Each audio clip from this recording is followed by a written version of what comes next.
क्या हाल चाल बच्चों। आज क्लास 1 मिनट पहले ही स्टार्ट कर दी, यही सोच करके कि चलो कभी लेट स्टार्ट होती तो कभी जल्दी सही।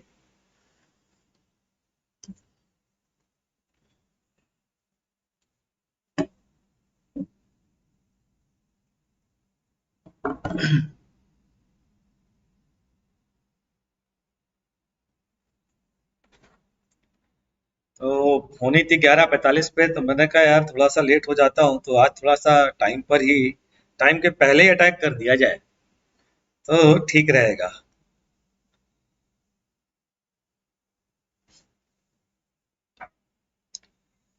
तो बच्चों, लास्ट क्लास में हम कहाँ थे वहीं से शुरू करेंगे। Good morning Aditya, good morning धैर्य, गुड मॉर्निंग रंजन बाबू।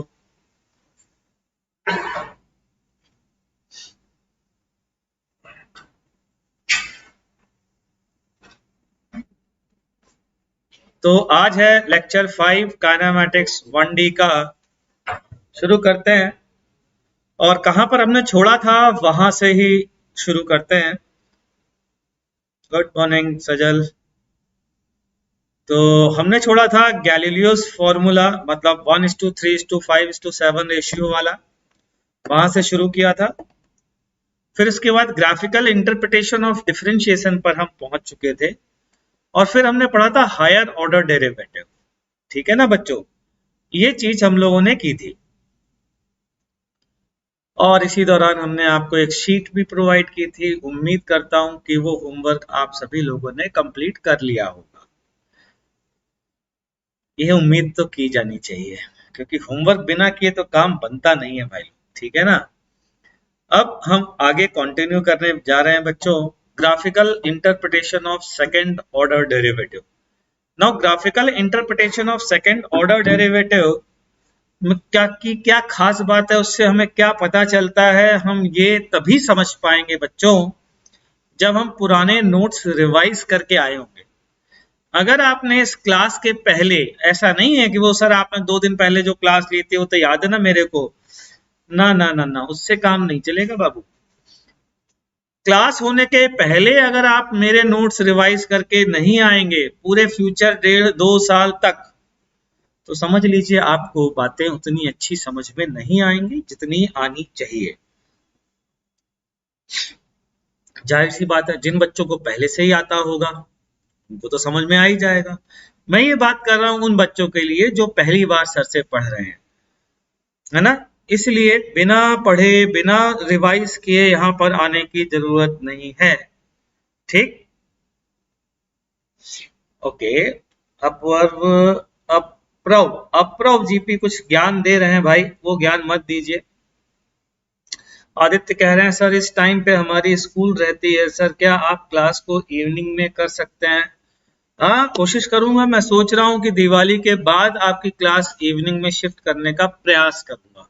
मैं गारंटी नहीं ले सकता बच्चों, लेकिन ऐसा मेरा सोचना है कि बच्चों की सुबह क्लास रहती है तो क्यों ना मैं यूट्यूब क्लास को इवनिंग में शिफ्ट कर दूं, ताकि बच्चे मेरे साथ लाइव ज्यादा से ज्यादा जुड़ सकें। ठीक है, चलिए तो शुरू करें graphical interpretation of second order derivative. तो ध्यान दीजिएगा जरा बच्चों। सबसे पहली चीज, dy बाई डी एक्स क्या होता था, क्या इसका हमने ग्राफिकल इंटरप्रिटेशन सीख लिया है क्या।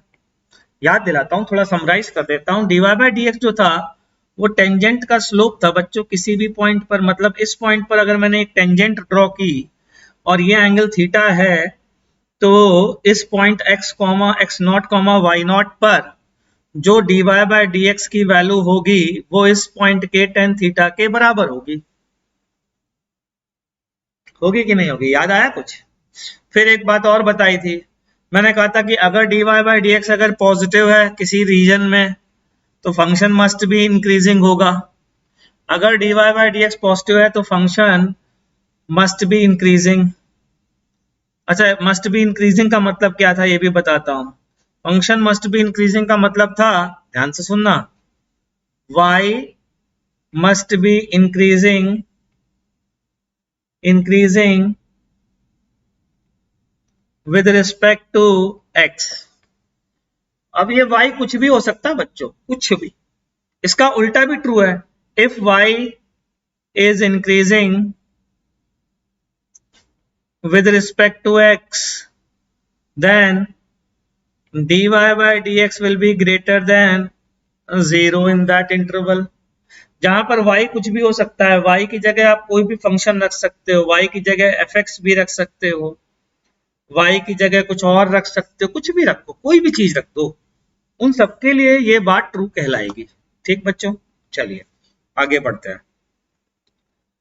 मैंने क्या किया, एक ग्राफ लिया ये, ठीक है। अब मैं अपनी बात को आपको समझाने जा रहा हूं।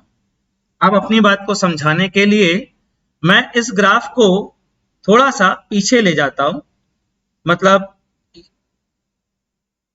इस जगह पे ले जाता हूं, और इस जगह ले जा करके आपको बताता हूं, और फिर वापस से उसी जगह पे ले आऊंगा। या एक काम करता हूं, इसको अगर कॉपी कर सकते हैं तो कॉपी कर लें, क्या नहीं कर सकते शायद। देखता हूं बेटा बच्चों, 1 मिनट का समय दीजिएगा ना।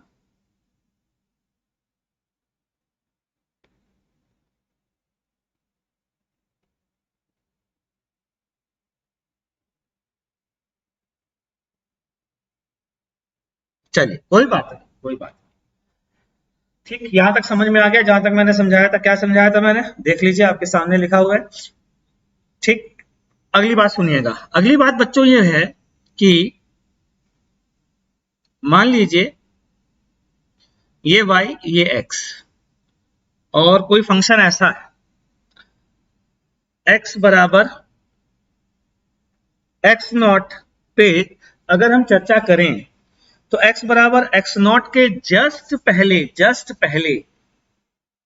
टेंजेंट का स्लोप बताइए, नेगेटिव है कि पॉजिटिव है? आराम से सोच के, कल की लास्ट क्लास में मैंने पॉजिटिव स्लोप और नेगेटिव स्लोप बताया था। ये लाइन पीछे की ओर झुकी हुई लाइन है, तो यहां पर स्लोप कैसा होगा, dy बाई डी एक्स। इसको 0.1 बोल देता हूं, ये है 0.1, ये है 0.2, और यहां पर एक लेता हूं 0.3। ठीक है, चलेगा? तो dy by d x at 0.1 बोलिए, इसको x1 बोल दीजिए आप, x1, और इसको x3 बोल दीजिए। x1 पर बताइए नेगेटिव है कि पॉजिटिव, नेगेटिव। चलिए dy by d x at x nought बोलिए, क्या है, एट एक्स नॉट। यहां पर dy बाई डी एक्स की वैल्यू बोलिए, क्या मैं कह सकता हूं 0 है? ठीक है, जरा थर्ड पर ड्रॉ करिए, dy by d x at x3 बोलिए, पॉजिटिव है कि नेगेटिव है? पॉजिटिव है। जरा ध्यान से देखिए, पहले dy बाई डी एक्स कैसा है, नेगेटिव। x की तरफ बढ़िए, x के बढ़ाने पे on increasing x, on increasing x, dy by d x के बारे में क्या ख्याल है? dy बाई डी एक्स को एक नया नाम दे दो, y डैश दे दो, देने में क्या बुराई है यार, दे दो। तो on increasing x, y dash के साथ क्या हो रहा है, y डैश पहले नेगेटिव होता है, फिर 0 होता है, फिर पॉजिटिव होता है, यही होता है x बढ़ाने पर। तो कोई नंबर बताओ, सोचो जरा, कोई पहले नंबर लाइन पर नेगेटिव था, फिर 0 हुआ, फिर पॉजिटिव हुआ, तो बताओ ये वैल्यू बढ़ रही है y डैश की या कम हो रही है x के बढ़ने के साथ? अगर मैं x के बढ़ाने पर कोई नंबर नेगेटिव से 0 से पॉजिटिव हो रहा है, तो क्या मैं कह सकता हूं वो नंबर बढ़ रहा है? तो क्या मैं कह सकता हूं y dash is increasing on increasing x। क्या बच्चों ये कहा जा सकता है? और अगर ये कहा जा सकता है तो पीछे वाली बात देखो क्या लिखवाई है, पीछे वाली बात जरा देखो, ये क्या है, पढ़ो। If y is increasing with respect to f, if y is increasing on increasing x, दोनों बातें सेम है।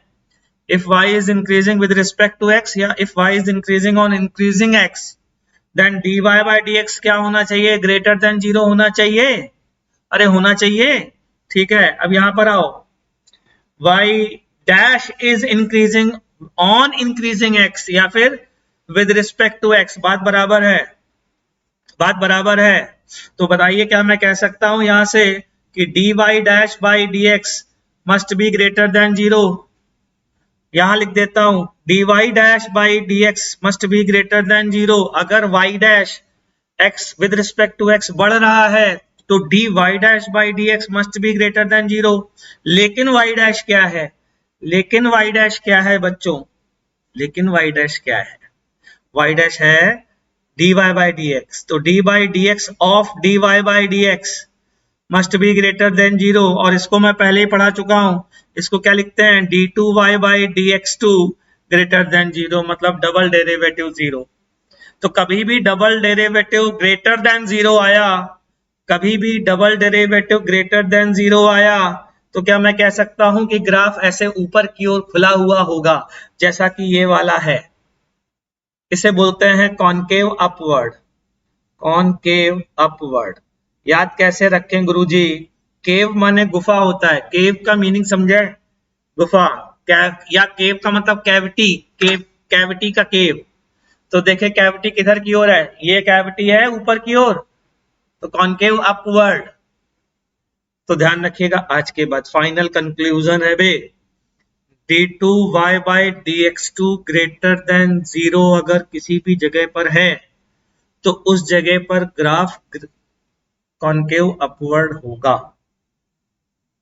रंजन बाबू ने बोला स्माइलिंग पैराबोला। हाँ वो नहीं, एक चेहरा बनाता है ऐसे स्माइलिंग होता है, तो स्माइलिंग में मुंह ऐसे बना देते हैं, इसलिए रंजन बाबू बोल रहे हैं स्माइलिंग पैराबोला। ठीक है, गोली मारो स्माइलिंग को, कॉनकेव अपवर्ड टेक्निकल टर्म याद करो, ज्यादा फायदे में रहोगे। ठीक है, अब आते हैं दूसरी बात पर। ये दूसरी वाली बात पे तुम खुद सोच के बताना, यही काम जो मैंने किया है वो तुम खुद करना और मुझे बताना। ठीक है, चलिए अगले अगली स्लाइड पर आता है।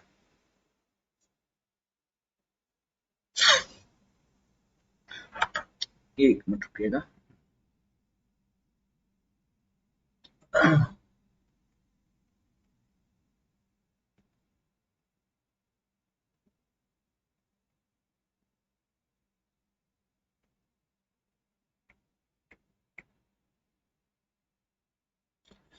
What will be the sign of acceleration of the particle for which position time graph is shown in figure? चलिए बताइए आप खुद से।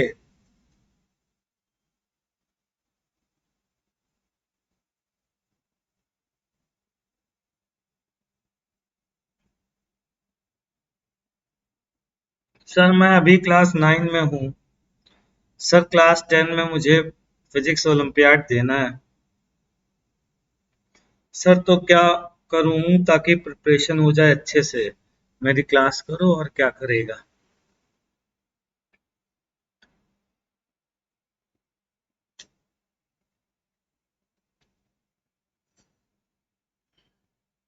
हाँ भाई, पिछले वाले पहली बात तो पिछली वाली घटना से याद करिए, अगर y वर्सेस x, अगर y versus x concave upward है तो d2y by dx2 पॉजिटिव होगा। तो अगर y versus x concave downward है तो d2y by dx2 नेगेटिव होगा। ठीक, यहाँ पर देखें जरा ध्यान से, क्या कॉनकेव डाउनवर्ड है? ये ग्राफ देखिए, xt ग्राफ कॉनकेव डाउनवर्ड है। ये पॉजिटिव स्लोप, ये जीरो स्लोप, ये नेगेटिव स्लोप। तो कोई नंबर पहले पॉजिटिव था, फिर जीरो हुआ, फिर नेगेटिव हुआ, तो प्लस जीरो माइनस, तो डिक्रीजिंग हुआ ना, यानी कि डी बाई डी एक्स, किसका? D y by d x का, टेंजेंट की वैल्यू का, ये लेस देन जीरो होगा। दैट मीन्स यहाँ पर y और x की जगह क्या है जरा देखो, y की जगह x है बच्चों और x की जगह टाइम है, तो dt2 must be less than zero. ये क्या चीज है? डबल डेरिवेटिव किसका है बच्चों? डी बाई, ये डबल डेरिवेटिव किसका है? D by d t of D x by d T less than zero. चलिए बताइए D x by d T आपको क्या पढ़ाया गया है? D x by d T अगर पार्टिकल की पोजीशन x है तो D x by d T क्या होगा? पढ़ाया है ना आपको, d x by d t velocity होगी। तो ये कह सकता हूँ d by d t of velocity less than zero. dv by dt कुछ पढ़ाया है क्या? Rate of change of velocity with respect to time पढ़ाई है क्या? एक्सीलरेशन, तो acceleration will be less than zero. इसका मतलब क्या हुआ बच्चों? Acceleration negative, acceleration negative, acceleration negative, तो आंसर इज नेगेटिव। बहुत सारे बच्चों ने इसका सही आंसर दिया था। रंजन बाबू ने नेगेटिव बोला, आरव ने बोला, धैर्य ने नेगेटिव बोला, आदित्य ने बोला, बहुत बढ़िया, शाबाश बच्चों। चलिए यहाँ से एक और बात बच्चों सामने आती है हमारे, और वो ये कि acceleration d2x by d2r by dt2 भी लिखा जा सकता है। एक्सीलरेशन होता क्या है बच्चों? dv बाई dt, लेकिन खुद v क्या होता है बच्चों? v होता है dr बाई dt, तो d by dt of dr by dt लिखेंगे ना, और जब d by dt of dr by dt लिखेंगे तो वो ऑटोमेटिकली d2r बाई dt2 बन जाएगा ना। तो आज के बाद एक चीज और दिमाग पे बैठा लो, अच्छे से घुसेड़ लो कि पोजीशन वेक्टर का फर्स्ट डेरिवेटिव वेलोसिटी देता है और सेकंड डेरिवेटिव एक्सीलरेशन देता है। ठीक है, क्लियर हो गई बात? चलिए आगे बढ़ते हैं। आगे की कहानी है maxima and minima of a function. हमसे पूछा जाता है कि किसी फंक्शन की मैक्सिमम वैल्यू बताइए, किसी फंक्शन की मिनिमम वैल्यू बताइए, ये हमसे पूछा जाता है बच्चों। ठीक है, तो अब इसको आखिरकार कैसे समझे, तो देखिए जरा, मैंने कुछ पॉइंट लिखवाए हैं। सबसे पहली चीज, डेफिनेशन क्या है, हम जो पढ़ने जा रहे हैं उसकी डेफिनेशन क्या है। तो लोकल मैक्सिमा पहले तो हम पढ़ने जा रहे हैं। लोकल मैक्सिमा क्या होता है, जरा ध्यान से सुनना। मेरी कॉलोनी में एक बहुत अमीर आदमी है, सबसे अमीर आदमी मेरी कॉलोनी का। आप अपनी कॉलोनी में सोच लीजिए। ठीक ठीक, आपकी कॉलोनी का सबसे अमीर आदमी, क्या पूरे यूनिवर्स का सबसे अमीर आदमी होगा? जरूरी है क्या? नहीं है ना। तो वो अमीर आदमी लोकल अमीर आदमी है, लोकल रिचेस्ट गाय है, लोकल मैक्सिमा है उसके पास पैसों का। क्यों?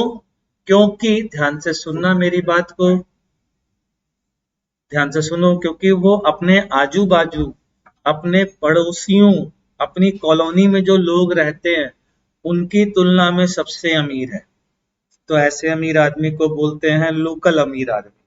क्योंकि सबसे अमीर आदमी तो एलन मस्क है। एलन मस्क जो है वो टेस्ला का फाउंडर, वो है सबसे अमीर आदमी। आपकी कॉलोनी का, लेकिन फिर भी आप कहते हैं मेरी कॉलोनी का सबसे अमीर आदमी, तो ये है, तो वो लोकल अमीर आदमी कहलाएगा। ठीक, उसे बोलते हैं लोकल।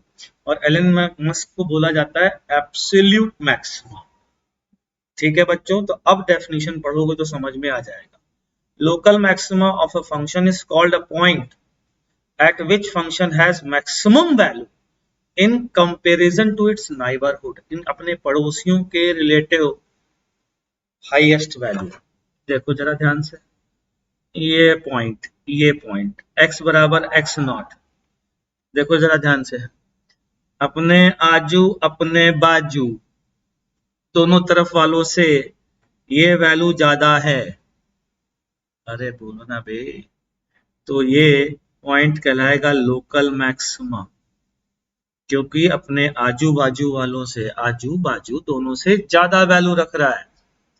ठीक है, और इसी तरीके से लोकल मिनिमा, आजू बाजू इधर और इधर इन दोनों की तुलना में ये वैल्यू सबसे कम है बच्चों, तो ये कहलाता है लोकल मिनिमा, अपने पड़ोसियों की तुलना में लोएस्ट वैल्यू।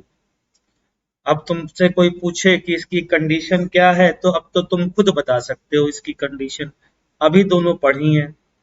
जहां पर भी लोकल मैक्सिमा आएगा, जहां पर भी लोकल मिनिमा आएगा, सबसे पहले तो बताओ जहां पर टेंजेंट का स्लोप क्या होगा, जल्दी बोलो, इसकी कंडीशन बताओ, टेंजेंट का स्लोप कितना होगा?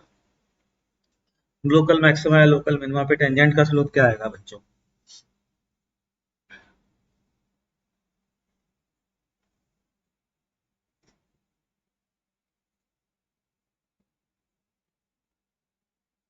जीरो आएगा टेंजेंट का स्लोप। ठीक है, अच्छा अब दूसरी बात बताओ, d2 बाई dx2, d2 की वैल्यू कैसी आनी चाहिए लोकल मैक्सिमा पर? अगर ये x बराबर x नॉट पर है तो dy बाई dx x बराबर x नॉट पर 0 होगा, और d2 by dx not x बराबर x नॉट पर बोलो कैसा होगा? याद करो, कॉनकेव डाउनवर्ड, कॉनकेव अपवर्ड क्या करना होगा। कॉनकेव डाउनवर्ड पे d2y/dx2 कैसा होता है, लेस देन 0। क्लियर। अच्छा, जरा कंडीशन ऑफ मिनिमा बताना बच्चों, फटाफट, टाइम दे रहा हूं आपको। कोई फंक्शन है y वर्सेस x का, और x बराबर x नॉट पर अगर मिनिमा आना है फंक्शन का, तो कंडीशन ऑफ मिनिमा बताइए क्या होगी। तो पहली कंडीशन होगी कि dy by d x at x बराबर x नॉट क्या होना चाहिए, 0। एंड दूसरी क्या होगी, लिखिए सोच करके, थोड़ा टाइम दे रहा हूं आपको।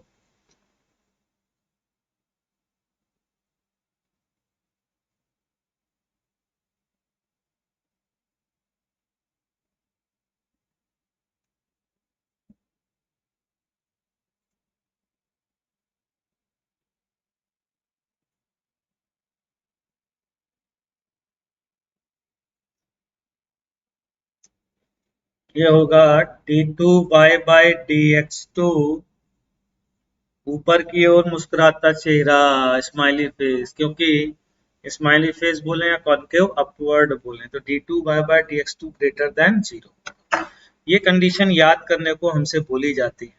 लेकिन अगर आप मैक्सिमा और मिनिमा उसी समय अपने दिमाग में इमेजिन कर लें कि मिनिमा कब किस ग्राफ को लेके आएगा और मैक्सिमा किस ग्राफ को लेके आएगा, तो अपने आप कंडीशन लिख देंगे।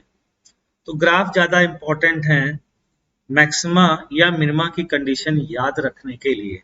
आप अपने दिमाग में जब भी मैक कोई पूछे कि यार यहाँ लोकल मिनिमा है, तो इमेजिन करें मिनिमम वैल्यू यानी बगल वाले ज्यादा होंगे तो ऐसा आएगा, और लोकल मैक्सिमा है तो ऐसा आएगा, और उसके बाद कंडीशन लिखेंगे तो मजा भी आएगा। ठीक है, कैसे आएगा देखिए जरा फटाफट। मान लीजिए ये कोई फंक्शन है, ठीक, इस फंक्शन में x1 और x2 पर क्या घटना घटेगी जरा अब आप लिख दीजिए, तो मैं मान जाऊंगा कि आपको समझ में आ गया है। फटाफट लिखिए, x1 पर क्या कंडीशन होनी चाहिए और x2 पर क्या कंडीशन होनी चाहिए, बताइए भाई।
ठीक है, तो मैं भी लिख देता हूँ, x1 पर मिनिमा है, यानी कि x1 के लिए कंडीशन बनेगी dy by d x at x बराबर x1 0 and d2y by d x two at x बराबर x1 ग्रेटर देन 0।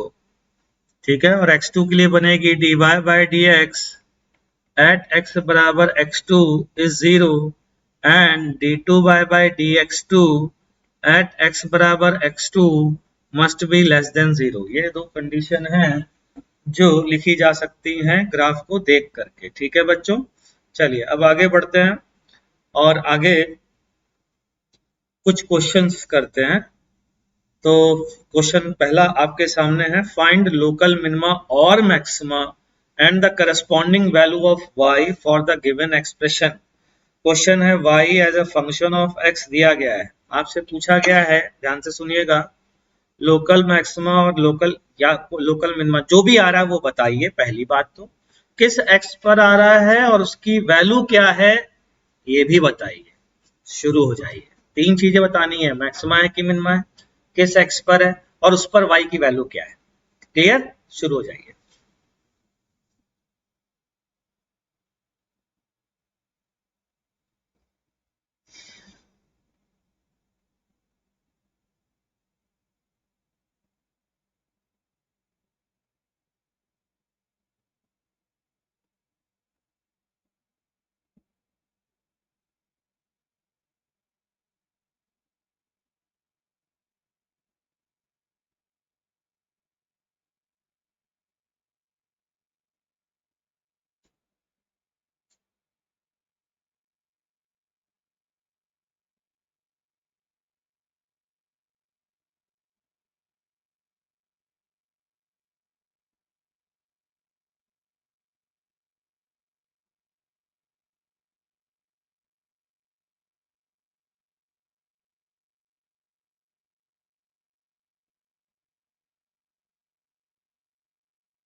मेरे ख्याल से मैंने सफिशिएंट टाइम आपको दे दिया है।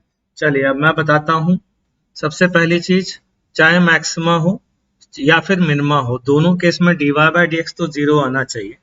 तो सबसे पहली चीज बच्चों, हमने dy बाई डी एक्स निकाला, उसकी वैल्यू आ रही 3x स्क्वायर का डेरिवेटिव आएगा 6x। ठीक है, उसके बाद फिर -4x का डेरिवेटिव -4 और +1 का 0, क्योंकि कांस्टेंट है ये, इसको 0 के बराबर पुट करेंगे। जिनको फॉर्मूले याद नहीं है, जिनको डेरिवेटिव का मीनिंग याद नहीं है, वो देखते ही रह जाएंगे। जो थ्योरी रिवाइज करके नहीं आ रहे हैं उनको ये लगेगा अरे यार ये क्या है, कुछ पता नहीं क्या कर दिया, ऐसा लगेगा, ऐसा फील आएगा, क्योंकि आप पहले से पढ़ के नहीं आ रहे हैं, जान लगा के नहीं आ रहे हैं, इसलिए। कोई बात नहीं, खासकर जो पहली बार पढ़ रहे हैं, मैं उन बच्चों से बात कर रहा हूँ जिनसे कर रहा हूँ, उनको समझ में आ गया होगा। तो dy by d x, x की किस वैल्यू पर जीरो होगा, यहां से ये पता चलेगा। x इक्वल्स टू 2/3, x बराबर 2/3 पर, x बराबर 2/3 पर dy by d x zero होगा, तो या तो मैक्सिमा आएगा और मिनिमा आएगा, या फिर मैक्सिमा आएगा। अब इन दोनों में कौन होगा, वो d2y by d x to से पता चलेगा ना। तो एक बार और डेरिवेटिव निकालते हैं, d2y by d x two equals to 6 आया केवल। तो कैसा आ रहा है बच्चों, पॉजिटिव आ रहा है। अगर डबल डेरिवेटिव पॉजिटिव है तो ऐसी चीज होगी, और ऐसी चीज होगी तो बताओ मिनिमा होगा या मैक्सिमा होगा, मिनिमा होगा। तो एट एक्स बराबर 2/3, y क्या है बच्चों, मिनिमम है, और उस y की वैल्यू क्या होगी, रख दीजिए चुपचाप यहाँ निकाल के। तो 3 इंटू 2/3 का होल स्क्वायर -4 इंटू 2/3 +1, ये वैल्यू हमें निकालनी है, तो ये जरा इधर निकाल लेते हैं, वरना मेरे पीछे आ जाएगी। तो कितना आएगा, ये आएगा 4/3 -8/3 +1, ये वैल्यू आती है। अच्छा ये कितना आया बच्चों, 1 - 2/3, और 1 - 2/3 किसके बराबर होगा, 1/3 के बराबर। तो ये वैल्यू आती है 1/3 के बराबर। ठीक है भाई, तो x बराबर हमारे पास जो वैल्यू है जिस पर मिनिमा या मैक्सिमा आ रहा है, पहला क्वेश्चन पता चल गया कि मिनिमा आ रहा है। किस पर आ रहा है, दूसरा क्वेश्चन x बराबर 2/3 पर आ रहा है। तीसरा क्वेश्चन वो मिनिमम वैल्यू है कितनी की, आंसर है 1/3। मेरे हिसाब से बच्चों आपको समझ में आ गई होगी बात, नहीं समझ में आई है तो कमेंट सेक्शन में आप लिख सकते हैं कि आपको क्या समझ में नहीं आया है।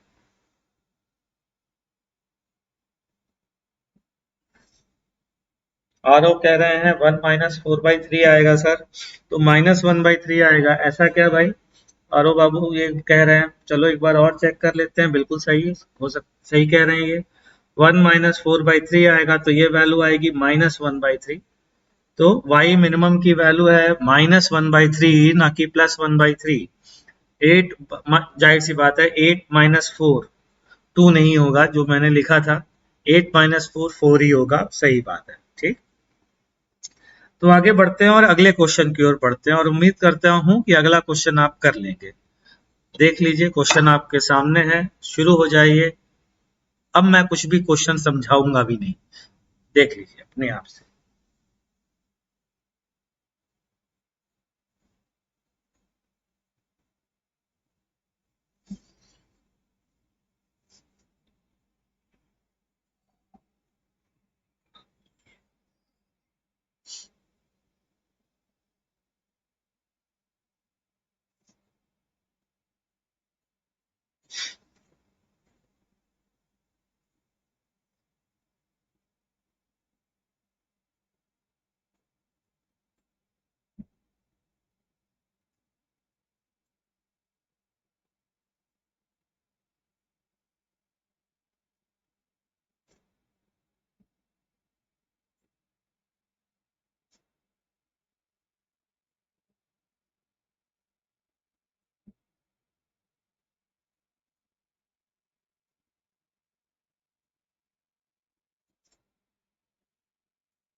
रंजन बाबू का आंसर आ गया है।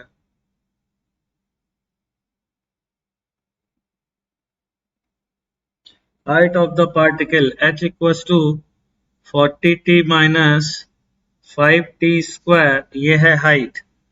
अब आपसे पूछा जा रहा है, जरा ध्यान से सुनिएगा, h क्या है, y, t है x की तरह, तो y बराबर 40x माइनस 5x² दिया जाता और पूछा जाता कि बताइए y की मैक्सिमम वैल्यू कितनी होगी और किस x पर होगी, तो हम निकाल सकते थे जैसे अभी पहले निकाला। तो यहाँ पर h बराबर h टाइम पर ऐसे डिपेंड कर रहा है और पूछा जा रहा है h की मैक्सिमम वैल्यू बताइए। तो देखते हैं, ध्यान से देखिए, जहां पर भी h मैक्सिमम या मिनिमम होगा वहां पर ऐसा ग्राफ बनेगा। अब मैक्सिमम इन्होंने खुद ही पूछ लिया है तो हमें डबल डेरिवेटिव चेक करने की जरूरत नहीं है। जब ये कह रहे हैं कि मैक्सिमम ही होगी तो इसका मतलब है वहां जहां dy बाई dx 0 होगा वहां मैक्सिमम ही आना है या मिनिमम ही आना है, जो भी दिया है। अब दिया क्या है, मैक्सिमम, तो मैक्सिमम मतलब ऐसा ग्राफ होगा, यानी कि डबल डेरिवेटिव चेक करने की जरूरत नहीं है, ठीक है ना, क्योंकि पूछने वाला ही कह रहा है मैक्सिमम बताइए, तो क्यों जरूरत है, ठीक। तो dh by dt is 40 minus 10t, इसको जीरो से इक्वेट किया क्योंकि जहां पर भी मैक्सिमम या मिनिमम वैल्यू आएगी वहां डेरिवेटिव को जीरो होना पड़ेगा। तो यहां से t की वैल्यू आती है बच्चों 4 सेकेंड, 4 सेकेंड पर यह घटना घटेगी, ठीक। अब इस 4 सेकेंड पर h की जो वैल्यू होगी वो मैक्सिमम होगी, तो ये 4 सेकेंड रख दीजिए। तो 40 इंटू 4 माइनस 5 इंटू 4 का स्क्वायर, तो ये कितना आ जाएगा 160 और माइनस 80 मीटर, तो ये आंसर आता है 80 मीटर। ये है हाइट मैक्सिमम। काफी सारे बच्चों का आंसर आ गया था, रंजन बाबू का, आरव का, आदित्य का, धैर्य का, और रंजन ने टाइम भी बता दिया। बहुत बढ़िया बच्चों, अगर आपको ये बात समझ में आ रही है तो बढ़ते हैं अगले क्वेश्चन की ओर। और ये रहा अगला क्वेश्चन आपके सामने, तो शुरू हो जाइए फटाफट।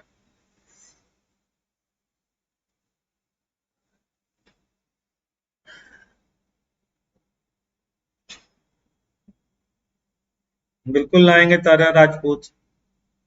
एनएससीपी की क्वेश्चन सीरीज, क्या एनएससीपी के टेस्ट, मॉक टेस्ट लूंगा मैं। भाई कितने बार पूछोगे यार, एक बार से ही मैंने देख लिया।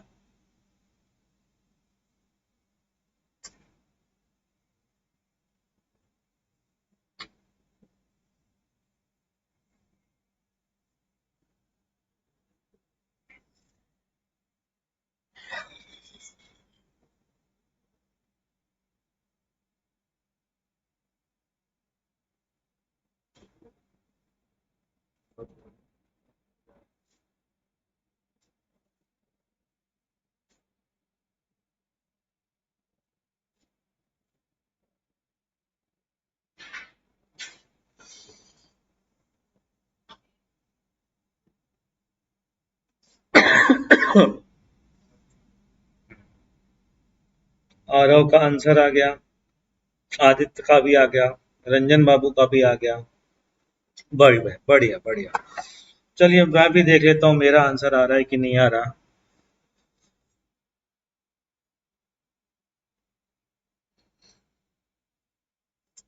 ठीक है, तो sides of a rectangle very with time t S t and 4 minus T. तो ये है रेक्टेंगल बच्चों, ये साइड लेंथ है t और ये साइड लेंथ है 4 माइनस टी। इसका एरिया अगर हम निकालते हैं तो ये आएगा t इंटू 4 माइनस टी या फिर 4t माइनस टी स्क्वायर। अब ये एरिया मैक्सिमम कितना होगा ये पूछा जा रहा है, तो पहले तो ये पता करें बच्चों कि वो मैक्सिमम कब होगा। एरिया डिपेंड कर रहा है टाइम पर, इसकी मैक्सिमम या मिनिमम वैल्यू वहां होगी जहां D A by d T zero होगा। तो 4 माइनस 2t बराबर 0, t बराबर 2 सेकेंड पर D A by d T zero होगा और D A by d T zero होने पर ही, उसी पॉइंट पर ही मैक्सिमा या मिनिमा आता है। पूछने वाले ने ही अगर मैक्सिमम कह दिया है तो हमें चेक करने की जरूरत भी नहीं है, क्योंकि एक ही पॉइंट आ रहा है, 2 पॉइंट आ भी नहीं रहे हैं। तो सीधा अब हम t बराबर 2 सेकेंड पर वैल्यू रखेंगे। तो मैक्सिमम एरिया जो हमारा आता है वो आता है 8 minus 4, that is 4 unit. 4 square unit बोलना और ठीक रहेगा, पहली चीज। दूसरी चीज, किसी का मन कर रहा है सर फिर भी एक बार प्रूफ तो कर दीजिए कि एरिया मैक्सिमम ही होगा ये कैसे बताएंगे? मैंने कहा डबल डेरिवेटिव से बताएंगे। चेक कर लो चाहो तो, d2a/dt2 क्या बच्चों नेगेटिव आ रहा है क्या? और नेगेटिव आ रहा है तो कॉनकेव डाउनवर्ड होगा, और कॉनकेव डाउनवर्ड होगा तो यहाँ पर मैक्सिमा आना चाहिए, और यहाँ लिखा भी मैक्सिमम ही है। क्लियर है बच्चों? ठीक है। तो मेरे हिसाब से आपको ये बात समझ में आ गई है कि आखिरकार मैक्सिमम और मिनिमम वैल्यू किस तरीके से निकालनी होगी फिजिक्स में। ठीक है, चलिए एक क्वेश्चन मैं पूछता हूँ फिर इसी बात पर, देखते हैं कितने लोग बता पाते हैं।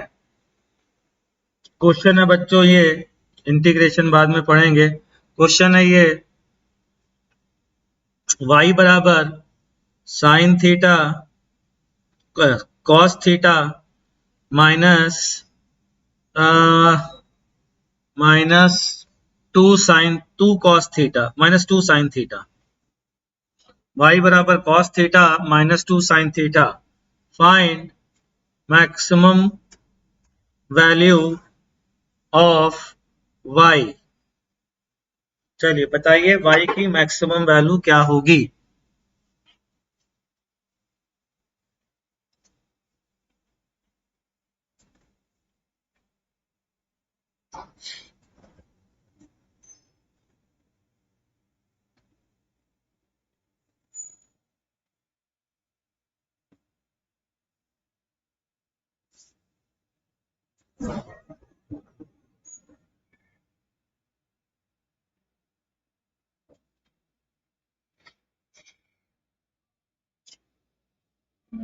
आदित्य बाबू ने बता दिया, रंजन बाबू ने बता दिया, और कोई भाई बता दो यार।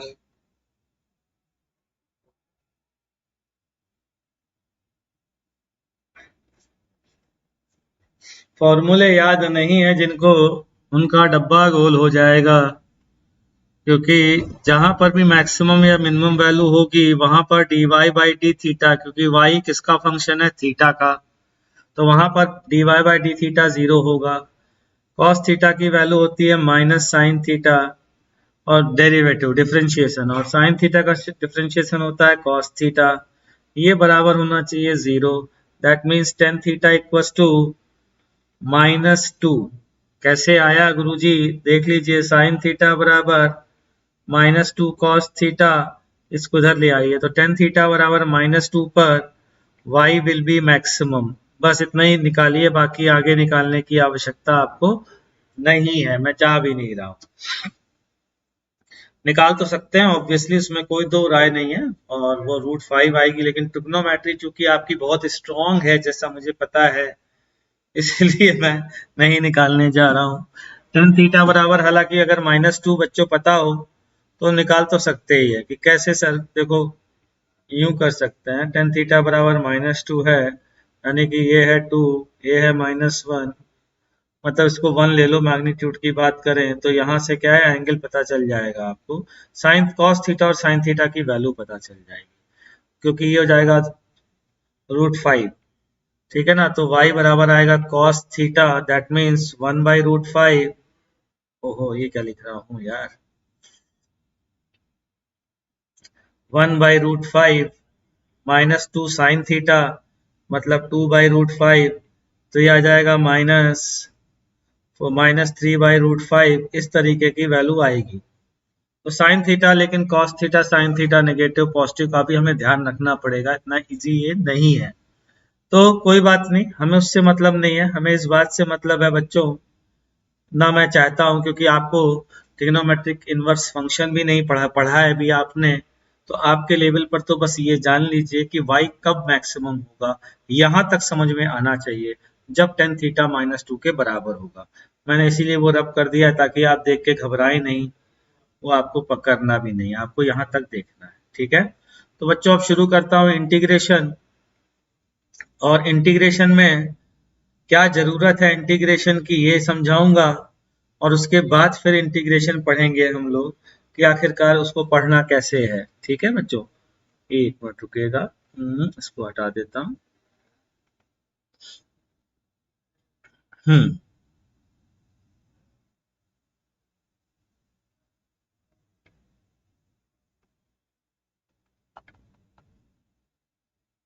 एक मिनट रुकेगा, ये बार बार रुक रहा है यार। हम्म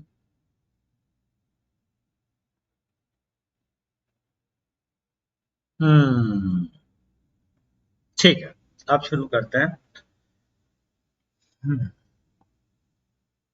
ये कैसा आ रहा है यार। ट्रिग्नोमेट्री से भी हो जाएगा रंजन बाबू, बिल्कुल सही कह रहे हैं आप। वो तो जाएगा था, लेकिन कई बच्चों का नहीं होगा जिनकी ट्रिग्नोमेट्री स्ट्रांग नहीं, खासकर जो नाइन्थ में है, इसलिए मैं थोड़ा सा इसको अवॉइड कर रहा हूँ। एक मिनट रुकेगा बच्चों, इसको दोबारा फाइल को खोल करके फिर चालू करता हूँ।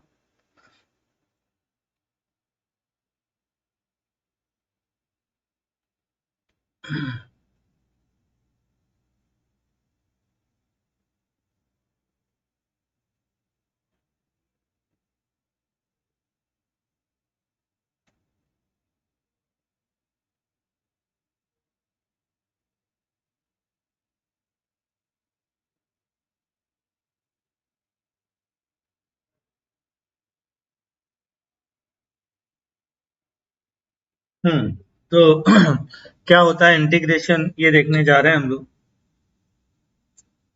तो आप ध्यान दीजिएगा जरा।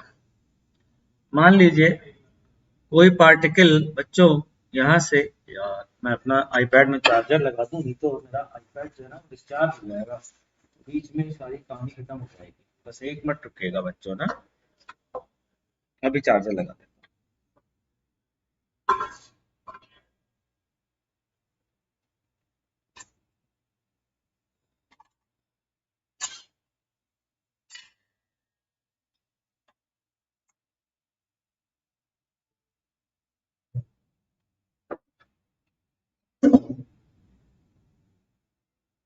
हाँ, तो मैं आ गया वापस।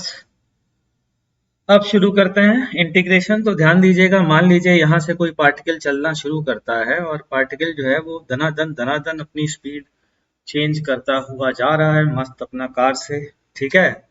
और जो स्पीड है उसकी वो वेरिएबल है, अलग अलग टाइम पे अलग अलग तरीके से उसकी स्पीड वेरी कर रही है, ठीक, वेरी कर रही है। फॉर एग्जाम्पल मान लेते हैं इसकी स्पीड या वेलोसिटी जो भी है वो है 3t² प्लस 1, ऐसी स्पीड है, ठीक है।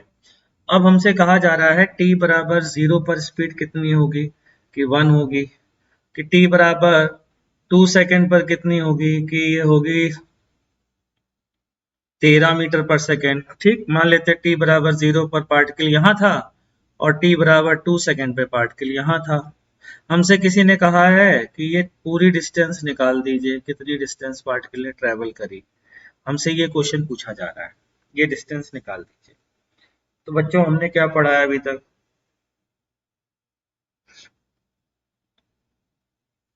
हमने पढ़ा था, ध्यान से सुनिएगा, एस बराबर डिस्टेंस बराबर वेलोसिटी अपॉन टाइम ना, नालायको, वेलोसिटी इनटू टाइम पढ़ा था हमने, अपॉन टाइम नहीं पढ़ा है।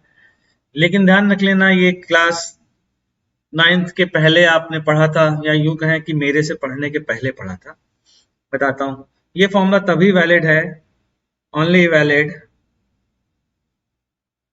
If velocity is constant. Otherwise अगर एक्सीलरेशन कांस्टेंट है, तो हमने पढ़ा था, याद दिलाता हूं, ut plus half A T square, कुछ याद आया। और एक्सीलरेशन भी कांस्टेंट है, only valid if acceleration is constant, और एक्सीलरेशन भी कांस्टेंट नहीं है तो ये दोनों नहीं लगा सकते। तो फिर हम ये एस निकालें तो निकालें, कहते हैं कैसे भैया, समस्या ये है, एस निकालें तो निकालें कैसे। तो एक बंदे ने कहा कि वो डिफरेंशिएशन के समय याद है, मैंने कहा क्या, कि डिफरेंशिएशन के समय आपने जो वेलोसिटी निकाली थी किसी टाइम टी पर, ये वेलोसिटी का जो फंक्शन निकालना था, वापस जाओ वहां पर। मैं कहा जाता हूँ वहां पर। कि क्या किया था कि t से t प्लस डी टी तक के बीच की डिस्टेंस को ds बोला था, मैंने कहा बोला था, ठीक। तो क्या मैं कह सकता हूँ कि ds बाई डी टी ये 3t² प्लस 1 के बराबर था, मैं कहा बिल्कुल है। मैंने कहा क्या यहाँ से उस टाइम का ds निकाल सकते हैं, उस टाइम का ds, उस टाइम का ds ये होगा 3t² प्लस 1, उस टाइम का। मैंने कहा बिल्कुल होगा। तो उसने कहा बस अब खत्म कहानी। मैं कहा कैसे, कि उस टाइम का डीएस आ गया, मैंने कहा आ गया, किसी तरीके से हर टाइम का डीएस निकाल लीजिए, हर अलग अलग टाइम का डीएस निकाल लीजिए, अलग अलग टाइम का। t बराबर 1 का निकाल लिया, t बराबर 1.01 का निकाल लीजिए, 1.02 का निकाल लीजिए, सब सारे डीएस मतलब कॉन्टिन्यूअस, एक टाइम के बाद अगला टाइम, उसके बाद अगला टाइम, उसके बाद अगला टाइम, सारे डीएस निकाल लीजिए। ठीक, अगर सारे डीएस निकाल लेते हैं और फिर क्या करें, सबको ऐड कर दीजिए, कर देंगे कि हाँ कर देंगे, उससे आंसर आ जाएगा 3t² + 1 क्या आएगा बच्चों, 3t² + 1 dt, ये आएगा ds एट t बराबर t। वो t बराबर 1 भी हो सकता है, 1.5 भी हो सकता है, कोई भी हो सकता है। तो जैसे t बराबर 1 पर ds निकाला तो कुछ आ गया, फिर उसके जस्ट बाद वाला निकाला 1.0000001 वाला, और वो निकाला, वो आ गया, फिर उसके बगल वाला, फिर उसके बगल वाला, फिर उसके बगल वाला, फिर उसके, सबको सजा करके जोड़ दिया। इस जोड़ने की प्रक्रिया को बोलते हैं, एस से डिनोट करते हैं, एस से। तो क्या मैं कह सकता हूं मुझे टोटल डिस्प्लेसमेंट एस मिल जाएगा अगर जोड़ दूं। ये एस जो है, ये एस तुम्हें नहीं लगता है कि अच्छा एस नहीं बना है? इसको बोलते हैं summation, S symbol of summation. किसका समेशन? कॉन्टिन्यूअस समेशन, क्योंकि एक समेशन और आ चुका है हमारे यहाँ, सिग्मा। सिग्मा होता है इंटीजर या डिस्क्रीट वैल्यू का समेशन। ये साइन होता है किसका समेशन बच्चों? ये है कॉन्टिन्यूअस समेशन की। सर कॉन्टिन्यूअस समेशन का मतलब क्या है? कॉन्टिन्यूअस समेशन का मतलब बताता हूँ, ds बराबर 3t² + 1। ds का क्या मीनिंग था, dt का क्या मीनिंग था, याद करो। t, किसी भी t बराबर 1 पर निकालोगे ds, फिर अगला वाला जो ds निकालोगे बच्चों, वो t के बगल वाले पॉइंट पर निकालोगे ना, जस्ट बगल वाले पे, वो बोल भी नहीं सकता मैं क्या क्यों, 1.000000 की कब तक, जब तक तुम मर नहीं जाते तब तक जीरो बोलो, उसके बाद भी खत्म नहीं होगा, फिर लास्ट में 1 लगेगा। भाई बगल वाला पॉइंट तो यही होगा, ठीक है। फिर उसके बाद उस बगल वाले पॉइंट पर डीएस निकालो, और ऐसे डीएस निकाल निकाल करके सबको जोड़ने को एस सिंबल से रिप्रेजेंट करते हैं। ये एस सिंबल आज की डेट में डिस्टॉर्टेडली ऐसे लिखा जाता है, डिस्टॉर्ट हो गया, इसका फॉर्म डिस्टॉर्ट हो गया है, और इस सिंबल को सिंबल ऑफ इंटीग्रेशन बोलने जाए बोया जाने लगा, सिंबल ऑफ इंटीग्रेशन। अब आज की डेट में से सिंबल ऑफ इंटीग्रेशन कहते हैं। इंटीग्रल डीएस का मतलब क्या है बच्चों? डीएस, जितने भी डीएस हैं उन सबको जोड़ दीजिए।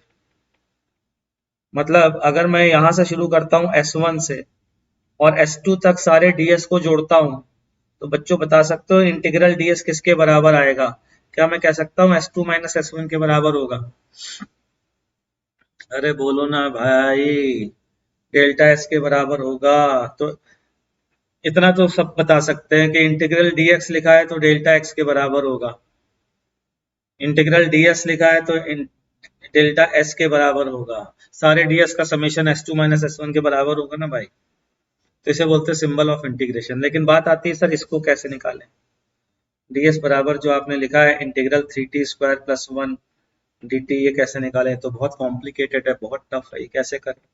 ना का इसका तरीका है, इसके लिए आपको फॉर्मूले बना के दे दिए गए हैं, इसको सॉल्व करने का एक तरीका आपको बताने जा रहा है, how to solve this, how to solve this आप सीखने जा रहे हैं। देखो जरा, उसके लिए क्या करना है, उसके लिए कुछ फॉर्मूले बताऊंगा, कुछ मेथड बताऊंगा, वो फॉर्मूले सीखने हैं मुझसे, वो मेथड सीखना है मुझसे, उसके बाद उसकी भी प्रैक्टिस करनी है, और फिर आपको समझ में आ जाएगा कि कैसे इसको सॉल्व करना है। ठीक बच्चों, चलिए आगे बढ़ते हैं जरा। तो फॉर्मूले टू इंटीग्रेट, सबसे पहला फॉर्मूला x की पावर n dx बराबर x की power n + 1 upon n + 1 plus c, where c is a constant for all n except n -1। ठीक है, ये फॉर्मूला बड़ा इंपॉर्टेंट है। इसके बाद अगला फॉर्मूला है dx/x बराबर ln x + c for n not equal to n equals to -1। कुल मिलाकर के, अब जरा ध्यान से सुनना, ये क्या लिखवा रहा हूँ सर, समझ में तो आ नहीं रहा, बताते हैं सर, आपको बताते हैं, चिंता मत करिए, ध्यान से सुनिएगा। जैसे मान लीजिए dy/dx हमने निकाला था, ठीक है, dy/dx कोई फंक्शन आ गया था, मतलब या यूं कहें कि y जो है वो फंक्शन था fx, और dy/dx जो था वो आ गया fx, gx आ गया, मान लीजिए gx आ गया। तो dy बराबर gx dx अगर लिख रहे हैं और कोई कह रहा है इंटीग्रेट कर दीजिए, तो वापस से फिर y आने वाला है या y का डिफरेंस आने वाला है कि नहीं आने वाला है, ऐसे सोचिए। अरे dy का मतलब क्या था, अभी भी तो बताया है, डेल्टा y। और gx का इंटीग्रेशन तो अभी पता ही है, gx क्या होगा, जी अभी देखो fx को, डेल्टा y का मतलब क्या हुआ, fx का डिफरेंस। आराम से सोचो, आराम से। डेल्टा y का मतलब y का डिफरेंस, और y बराबर fx है, तो y का डिफरेंस मतलब fx का difference, fx final minus fx initial. कुछ याद समझ में आ रहा है कि नहीं आ रहा, थोड़ा बहुत हल्का फुल्का, कि इतना कम से कम इतना समझ में आ रहा है कि अगर fx को डिफरेंशिएट करके gx आ रहा है तो gx के इंटीग्रेशन से fx आएगा या उसका डिफरेंस आएगा। हल्का फुल्का मोटा मोटा ऐसा समझ में आ रहा है ना, ठीक है। अब इतना ही समझ लो तो तुम ये फॉर्मूले अपने आप याद कर लो। देखो जरा ध्यान से, कैसे बच्चों, वो ऐसे कि ये बताइए x की पावर n+1 का अपॉन n+1 का डिफरेंशिएशन क्या होगा, पूरे का डिफरेंशिएशन बताइए, चलिए करके देखते हैं। x की पावर n+1 अपॉन n+1, जहां n+1 n एक कांस्टेंट है, ठीक है, मान लीजिए ये y है। चलिए बताइए इसका डेरिवेटिव क्या होगा, बताइए बताइए बताइए। तो ये होगा dy बाई dx बराबर n+1 x की पावर n अपॉन n+1, ये कैंसिल हो गया, कितना बचा, x की पावर n बचा, चेक करो। इसका मतलब x की power n into D x, ये x की पावर n और किसके रिलेटिव इंटीग्रेट करना है, वो एलिमेंट यहां आता है। तो x की पावर n का इंटीग्रेशन कैसे, dy बराबर x की पावर n dx, इसका इंटीग्रेशन ये होगा, क्योंकि इसको डिफरेंशिएट करने पे ही आता है, इसीलिए बोला जाता है integration is inverse of reverse process of differentiation, ये होता है, ठीक, क्लियर। लेकिन ध्यान रख लीजिएगा, all for all n except -1, क्यों, क्योंकि याद दिलाता हूं, अगर n -1 है, ठीक है, यहीं पर रख दीजिए n बराबर -1, y बराबर x की power n+1 upon n+1 n की जगह -1 रखिए तो 1/0 नहीं आ जाएगा, तो ये तो डिफाइंड ही नहीं है बच्चों, ठीक। तो चलिए कोई बात नहीं, डिफाइंड नहीं है तो देखते हैं 1/x क्या होगा। ध्यान से सुनना, इंटीग्रेशन ऑफ 1/x dx, अब बाई एक्स को यही तो बोलेंगे भैया, integration of 1/x with respect to dx, ऐसे बोल देते हैं। तो याद करिए 1/x किसका डिफरेंशिएशन होता था, मैं याद दिलाता हूँ, y बराबर अगर ln x होता था तो आपने क्या याद किया था बच्चों, dy बराबर 1/x dx याद किया था कि नहीं याद किया था। तो y का इंटीग्रेशन, y का 1/x dx का इंटीग्रेशन क्या आएगा, ln x, प्लस कांस्टेंट क्यों जोड़ देते हैं, अरे कोई भी कांस्टेंट इसलिए जोड़ते हैं कि कांस्टेंट कुछ भी हो सकता है जिसका डिफरेंशिएशन जीरो होगा, क्योंकि कांस्टेंट का डिफरेंशिएशन क्या होता है बच्चों, जीरो। तो कोई भी वैल्यू यहाँ पर चिपकी हो आएगा तो यही ना, कुछ पल्ले पड़ा। ये दो फॉर्मूले जो रट्टा मारना है, याद करना, अगले दो फॉर्मूले देखिए, और इसी तरीके से जिस तरीके से अभी मैंने आपको डिफरेंशिएशन का उल्टा प्रोसेस करके दिखाया है, वैसे खुद से घर में करके देखिए, अभी का अभी 1 मिनट दे रहा हूँ।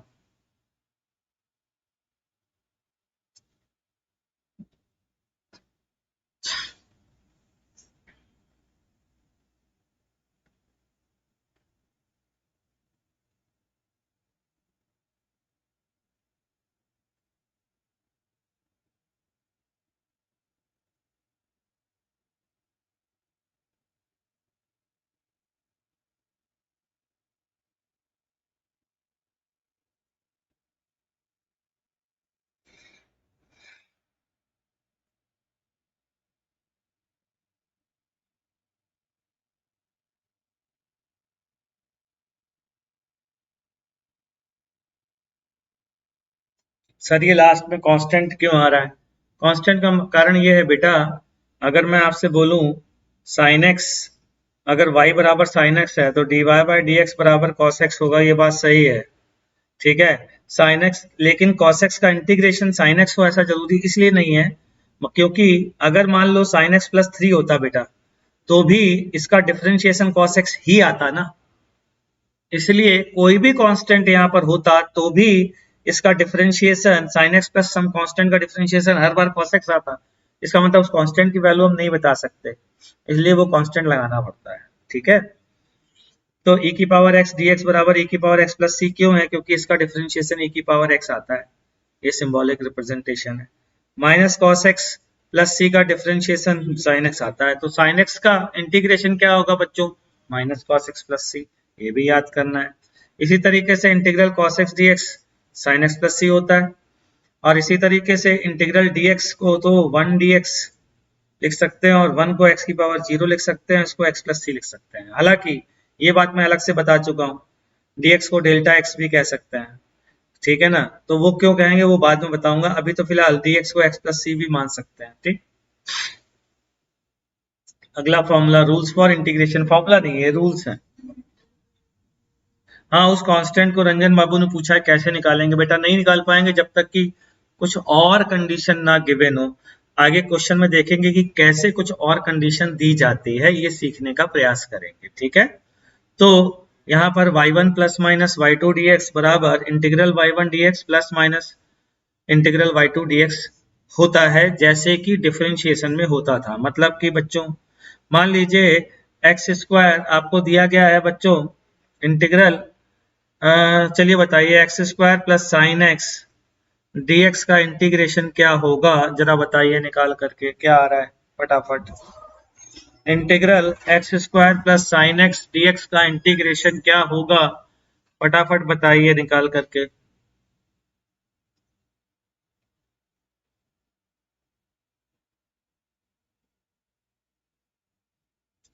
अभी अभी फॉर्मूला सिखाया है, एक्स की पावर एन dx का इंटीग्रेशन क्या बताया है, एक्स की power n plus one upon n plus one.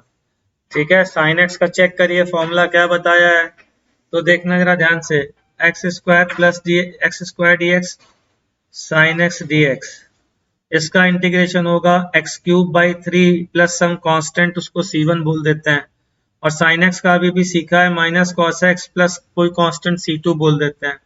और अब तो C1 और C2 दोनों कांस्टेंट है, तो इनको एक ही जगह लिख देते हैं। कैसे कि प्लस सी, जहां C जो है वो C1 प्लस C2 है। भाई ना तो C1 पता था ना C2 पता था, तो C भी नहीं पता तो कौन सी बुरी बात हो गई है। ठीक है ना, तो इसको लिख सकते हैं। क्लियर, चलिए दूसरा रूल है, अगर किसी कांस्टेंट का मल्टीप्लाई हो रहा है तो उसे इंटीग्रेशन के बाहर रख सकते हैं, अगर के कांस्टेंट है। फॉर एग्जांपल बच्चों मान लीजिए मैंने आपसे पूछा कि 3 into x cube x square d x, 3x square d x का फॉर्मूला क्या होगा, जरा बताइए। 3x square d x integration की वैल्यू क्या होगी? 3x स्क्वायर डी एक्स की वैल्यू क्या होगी बताइए फटाफट।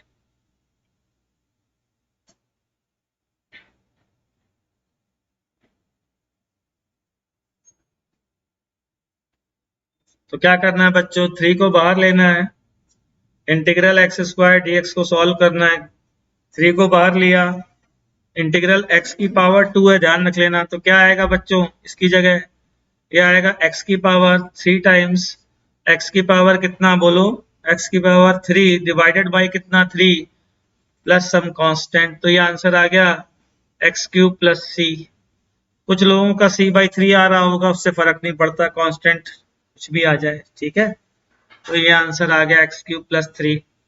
अगला रूल है, रूल क्या क्वेश्चन है आपके सामने, वैल्यू बताइए आई की क्या आएगी, फटाफट जरा शुरू हो जाइए और मुझे बताइए वैल्यू क्या आ रही है। कुछ एग्जांपल्स कर लेते हैं लगे हाथों।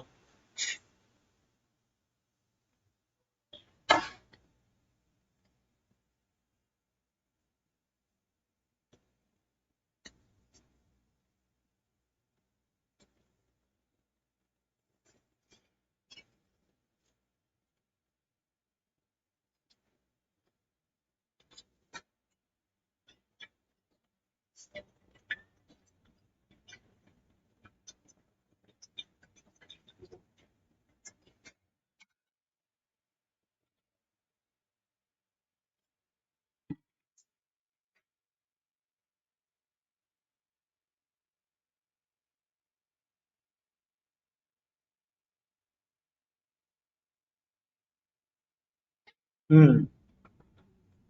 चलिए बढ़िया बात है, कई बच्चों से हो गया, चलिए मैं भी करके देखता हूँ। तो ये आएगा integral 4x³ dx plus integral sine x dx। 4 बाहर लिया, integral x³ dx plus integral sine x dx। 4 x की पावर 4/4 और साइन एक्स का है minus cos x plus some constant, दोनों का मिला करके। तो आंसर आ रहा है x की power 4 minus cos x plus some constant. x की power 4 minus cos x plus some constant. अब वो कांस्टेंट जरूरी नहीं है भाई 3 हो। अच्छा ठीक है, लिख दिया बाद में c। बढ़िया बात है। चलिए अगला क्वेश्चन करिए फटाफट, इसको सॉल्व करिए।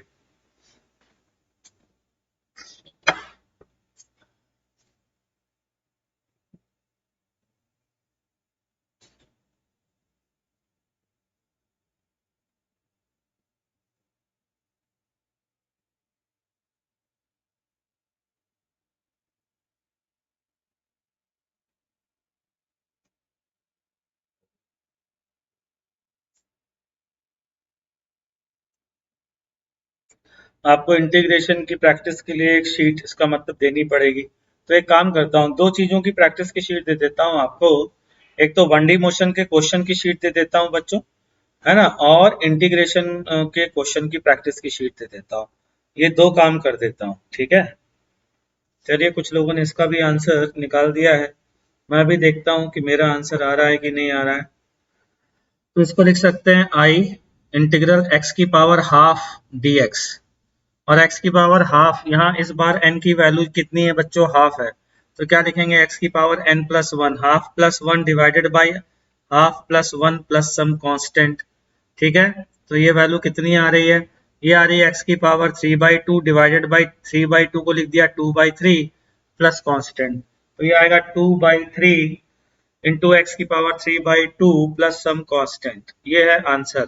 ठीक है बच्चों, चलिए आगे बढ़ते हैं। अगला क्वेश्चन ट्राई करिए फटाफट, जरा शुरू हो जाइए।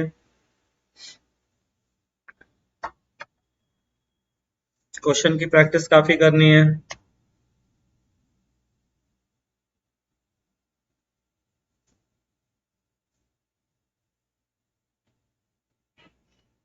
तेलुगु नहीं आती भाई विष्णु, मुझे तेलुगु नहीं आती है, सॉरी।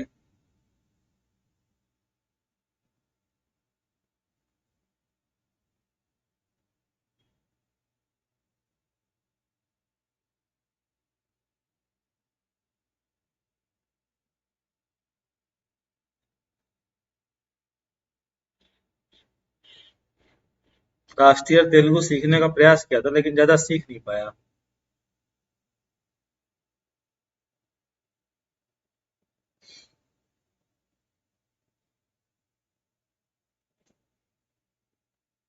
बढ़िया, ठीक है, कई लोगों ने निकाल लिया, मैं भी जरा कैलकुलेट करके देता हूँ। ये है एक्स की power minus half dx।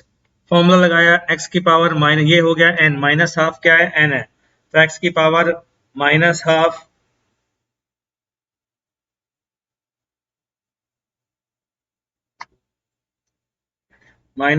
Plus 1 divided by minus half plus 1 plus c। ठीक है, तो यहाँ से i की वैल्यू बच्चों आएगी x की power half upon half plus c। इसको लिख सकते हैं 2√x प्लस c। ये है आंसर बच्चों। ठीक, अगले क्वेश्चन पर आते हैं। अगला क्वेश्चन ट्राई करिए, शुरू हो जाइए। आपके क्वेश्चन है आपकी स्क्रीन पर। ये रहा क्वेश्चन आपकी कंप्यूटर स्क्रीन या मोबाइल स्क्रीन पर, किसी पर भी। फटाफट बताएं आंसर।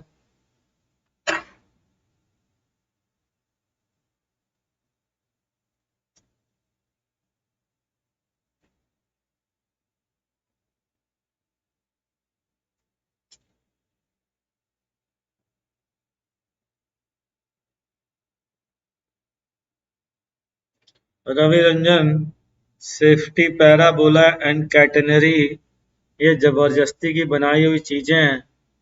सेफ्टी पैराबोला नाम की कोई चीज होती नहीं है, किसी ने हेडिंग डाल दी और आपने याद कर ली। इसमें आपकी भी गलती नहीं भाई बेटा, जैसा आपको देखा होगा आपने वैसे ही किया होगा।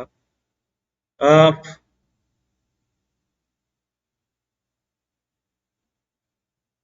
क्योंकि कैटन सेफ्टी पैराबोला एक्चुअल में नहीं होकर के वो होता है envelope of maximum reach. Safety parabola को बोला जाता है it is envelope of maximum reach.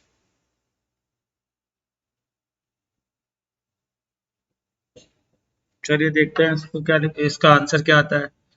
आई बराबर इंटीग्रल एक्स की power -1 plus d x plus integral 3x² dx। याद करिए n-1 नहीं होना चाहिए उस फॉर्मूले के लिए।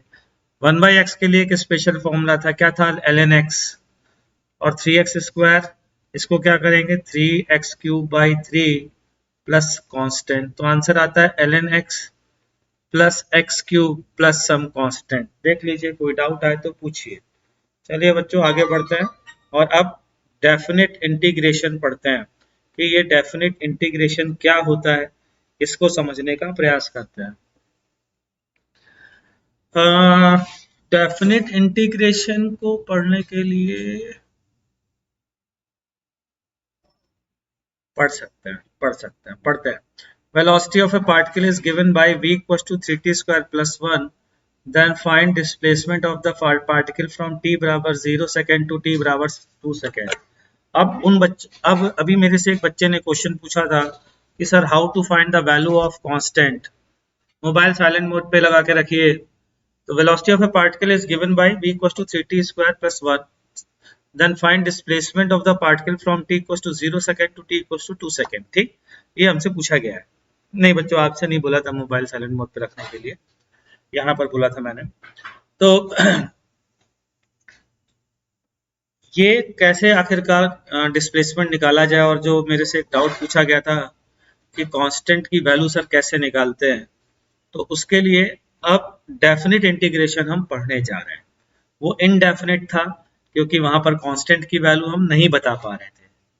अब डेफिनेट पढ़ने जा रहे हैं, मतलब कांस्टेंट की वैल्यू हम निकाल सकते हैं। ठीक है, तो ध्यान से सुनना। हमसे बोला गया है कि यार ये velocity of the particle given by 3t² plus 1, then find displacement.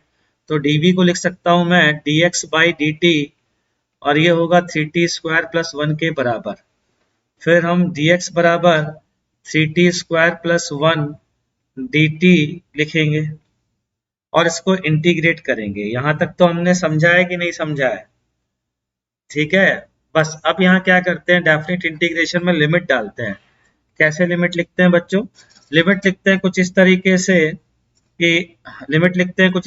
से कि t बराबर कहाँ से शुरू किया है, 0 से, और कहाँ तक गया है, t बराबर 2 सेकेंड तक। ऐसे लिमिट लिख देते हैं। ठीक है, और ये dx क्या था, dx जो x t बराबर 0 पर रहा होगा, यानी कि x इनिशियल और ये x फाइनल। ठीक, देखते हैं इसकी वैल्यू क्या आती है। तो इसकी वैल्यू क्या आएगी जरा समझते हैं। इसकी वैल्यू आएगी x, इसका इंटीग्रेशन, तो हम क्या लिखेंगे, x final minus x initial, ऐसे लिखेंगे। उसको लिखने का तरीका होता है ऐसे, एक स्क्वायर ब्रैकेट बना दिया जाता है, लोअर लिमिट लिखी जाती है नीचे, अपर लिखी जाती है ऊपर। ऐसे ही इसका इंटीग्रेशन करिए, क्या लिखा आएगा, t³ प्लस t आएगा बच्चों। ठीक है, और नीचे वाली लिमिट को नीचे लिख दीजिए और ऊपर वाली लिमिट को ऊपर लिख दीजिए। ये लिखने का तरीका है, मत घबराइएगा कि और ये जो चीज हमें पता ही नहीं थी। आपको अपने आप आंसर भी निकाल सकते हैं, लेकिन लिखने का तरीका पता होना चाहिए। इंटीग्रेशन करने के बाद ऐसे स्क्वायर ब्रैकेट में लिमिट्स को लिख देते हैं। फिर क्या करते हैं, फिर हम करते हैं ये कि पहले अपर लिमिट डालनी है उस फंक्शन में, पहले अपर लिमिट डालनी है माइनस लोअर लिमिट डालनी है, फंक्शन का डिफरेंस निकालना है यार कुल मिलाकर के। तो ये तो आ गया delta x, x final minus initial बच्चों डिस्प्लेसमेंट। अच्छा, टी बराबर 2 डालिए तो कितना आएगा 8 प्लस 2 माइनस, अब टी बराबर 0 डाल दीजिए। ठीक है, तो देखिए कितना आया, ये आ रहा है 10। तो 10 metre is the displacement of the particle.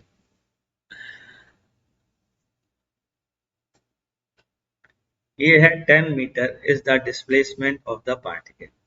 कुछ लोगों ने कुछ अजीब अजीब से आंसर दिए थे, 18 18 20 20 कुछ दिया था मेरे हिसाब से।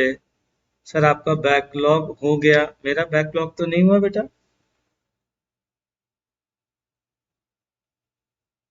देखना चाहिए बेटा, 2024 वालों के लिए तो बता रहा हूँ ये।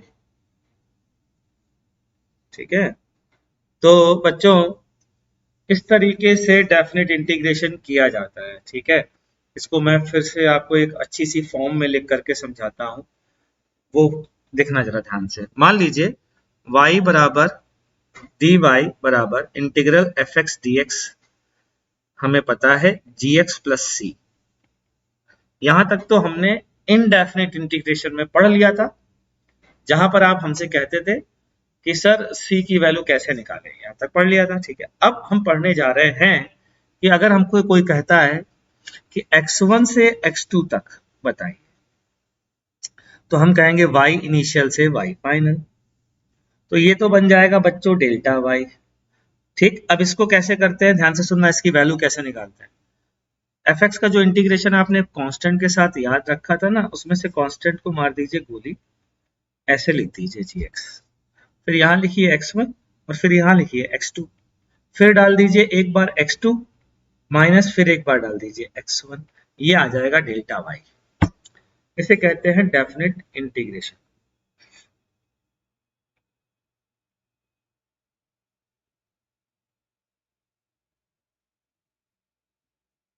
हाँ बेटा कर सकते हैं, ये क्वेश्चन मेरे से कई बार कई लोग पूछ चुके हैं, और मैं हर बार यही कहता हूँ कि आप इस पर रिलाई कर सकते हैं। मैं आपको पूरा सिलेबस पढ़ाऊंगा, मैं कई बार बोल चुका हूँ।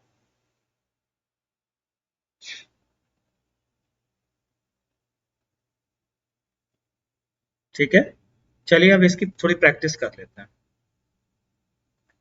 फाइंड द वैल्यू ऑफ 0 से पाई, मैं थोड़ा बड़ा लिख देता हूँ, 0 से पाई by 6 sign x d x. चलिए इसकी वैल्यू निकालिए फटाफट।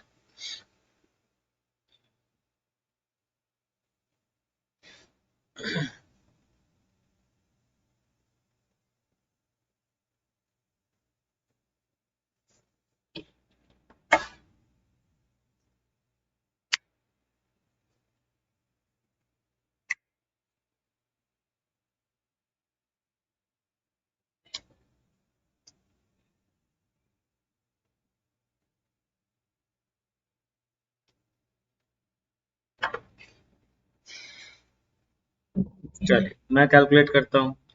सबसे पहले हम याद करते हैं, हमने साइन एक्स डी एक्स का इंटीग्रेशन याद क्या किया था, तो वो हमने किया था माइनस कॉस एक्स प्लस सी। तो माइनस कॉस एक्स लिखते हैं, स्क्वायर ब्रैकेट बनाते हैं, यहाँ 0 लिखते हैं, यहाँ पाई बाय 6 लिखते हैं, फिर एक बार पाई बाय 6 डालते हैं, तो minus cos pi by 6 minus of cos 0 minus cos 0, sorry. ठीक है, माइनस कॉस पाई बाय 6 कितना आएगा बच्चों, ये आएगा minus root 3/2, cos pi by 6 की वैल्यू होती है, और ये आ जाएगा +1। तो 1 माइनस रूट 3/2 ये है उसका आंसर। ठीक है, अगर किसी को कॉस पाई बाय 6 की वैल्यू नहीं पता है तो वो टेबल से कॉस की वैल्यू याद करे, ये टेबल कहीं भी आपको मिल जाएगी। ठीक है, तो ये है इस क्वेश्चन का सोल्यूशन। चलिए अगला क्वेश्चन ट्राई करिए। अगला क्वेश्चन है find the value of 1 to 2 3x square dx। चलिए फटाफट इसकी वैल्यू फाइंड करिए।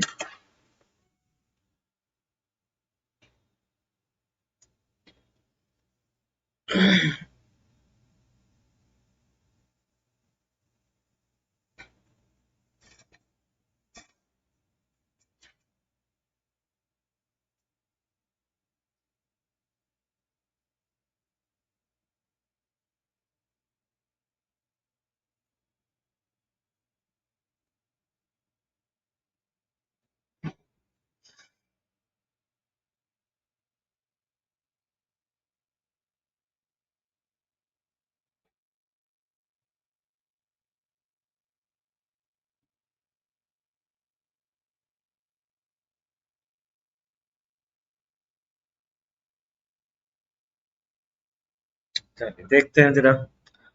3x स्क्वायर का इंटीग्रेशन बच्चों क्या आएगा, एक्स क्यूब केवल बचेगा, ये 1 है ये 2 है, तो ये आएगा 2 2 जा 4 2 जा 8 -1, तो आंसर आ रहा है 7। तो ये इसका आंसर है 7। ठीक है, जरा एग्जाम्पल 3 करिए फटाफट, देखिए इसका क्या आंसर आ रहा है, फटाफट देखिए। चलिए चाहे काम करते हैं, यहीं से शुरू करेंगे। ये आपका होमवर्क है, नेक्स्ट क्लास में मैं यहीं से स्टार्ट करूंगा, ठीक है। और आगे हम लोग इंटीग्रेशन के बारे में और भी चीजें पढ़ेंगे, जैसे कुछ क्वेश्चन और करेंगे और कुछ कंक्लूजन्स ड्रॉ करेंगे, ठीक है। तो ये क्वेश्चन आपके लिए होमवर्क दे रहा हूँ, ये क्वेश्चन ट्राई करके आइएगा। और बल्कि अगला क्वेश्चन भी ट्राई करके आइएगा, ये वाला क्वेश्चन, ये भी होमवर्क है। ये दोनों क्वेश्चन नेक्स्ट क्लास में डिस्कस किए जाएंगे, ठीक है जी।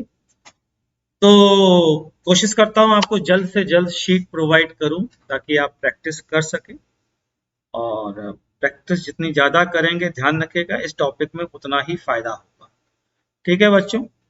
तो मिलते हैं नेक्स्ट क्लास में, तब तक के लिए टाटा बाय बाय।